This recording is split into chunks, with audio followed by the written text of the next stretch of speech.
বিশাল গণমিছিল সমাবেশের নাই গণমিছিল হয়ে গেছে। এই সমাবেশের আজকে সবার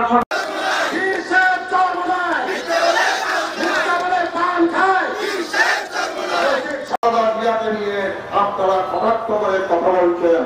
আপনারা যারা শহীদ প্রেসিডেন্ট জিয়া রহমানের ছবিকে পায়ের তলে রেখে আপনারা আজকে এই দেশের স্বাধীনতাকে দুলিশাত করার জন্য চেষ্টা করছেন, আজকে তাদের বিরুদ্ধে আমাদেরকে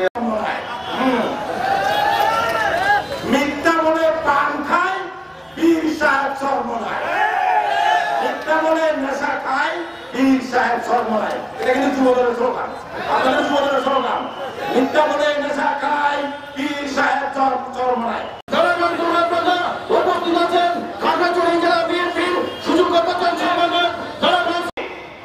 আমরা চেয়েছিলাম জনগণের সাথে একটা মেলবন্ধনের মাধ্যমে, একটা সেতু বন্ধনের মাধ্যমে বাংলাদেশে একটা গণতান্ত্রিক প্রক্রিয়ায় যাওয়ার জন্য শেখ মুজিবের জন্মস্থান গোপালগঞ্জ, সেখানকার প্রশিক্ষিত সন্ত্রাসীরা আধুনিক অস্ত্রে সজ্জিত হয়ে আমাদের সেনাবাহিনী, আমাদের পুলিশ বাহিনী, আমাদের